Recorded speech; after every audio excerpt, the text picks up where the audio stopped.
আল্লাহ একটা চোখ দিয়েছিলেন, অপর চোখটা আল্লাহ বন্ধ করেছিলেন। আল্লাহ বললেন আমার ওই একটা নিয়ামতি একটা পাল্লায় রেখে দাও। হলো কোন পাল্লাটা ভারী? আল্লাহর নিয়ামতের পাল্লাটা ভারী হয়ে গেল। জোরে বলুন তো সুবহানাল্লাহ। ভাই আমরা তো ভাই নামাজ পড়ি, আগেকার ভাই এখন হয়তো টাইলস গুলো হয়েছে, মার্বেল পাথর গুলো হয়েছে, এখন হয়তো বুঝতে পারবেন নাই। আমার অনেক মুরব্বী বাবাজিরা আছে, দেখবেন ভাই আগে যখন ওই শানের ছিল, শান বোঝেন তো? শান বোঝেন না ভাই? বোঝেন না? ওই যে ভাই সিমেন্ট দিয়ে এমন করে মেপে দেয় না মেঝেটা, ওটা কি বলে না? শানই বলেন না ওইটা ভাই, যে শান এমন করে ভাই একটু ফাটা ফাটা হয়ে যায় না, ওই ফাটা ফাটা হয়ে যায় মসজিদ গুলো। আমরা ভাই যখন এমন করে ভাই তাহারি মাথা বেঁধে যখন দাঁড়িয়ে থাকি, ওই ফাটা দিয়ে ভাই কিন্তু পিঁপড়ে আগে বেরোতো। এখন হয়তো মার্বেল দিয়েছেন, এখন বোঝা যাবে না। আমরা ভাই ইমাম সাহেব কি পড়ছে না পড়ছে আমরা লক্ষ্য রাখি নাই, পিঁপড়ে উঠে কোন বলতে আবার ঢুকতেছে। আমরা নামাজি এইরকম নামাজ পড়ি। কথা বলেন, আমি কি ভুল বলতেছি বাবা?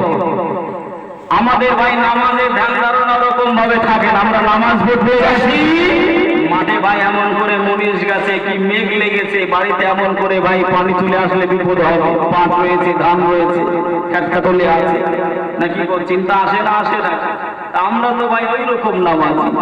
আমরা ভাই নামাজে যদি ভাই বড়ায়ত্ত দেখায় যে না নামাজ পড়ি রোজা রাখি, কোনো কাজ হবে? হবে? আল্লাহ আল্লাহ রসুলের দয়া ছাড়া ভাই জান্নাত পাওয়া যাবে কোনো মতেই যাবে।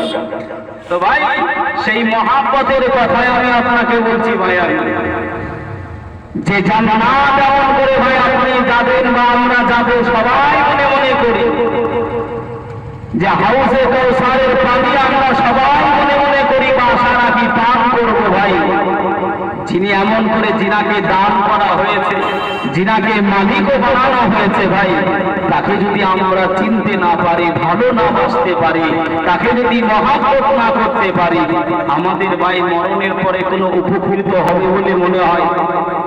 কথা বলে। সব থেকে বড় কথা ভাই, নবী পাকের শাফাআত যদি আমার আপনার কপালে নসিবে না জুটে ভাই, আমার আপনার সব বরবাদ। নবী পাকের শাফাআত যদি আমার আপনার নসিবে না জুটে, ও নামাজি, ও হাজি, ও রোজাদার, তোমার সব পায়ের পাতায়।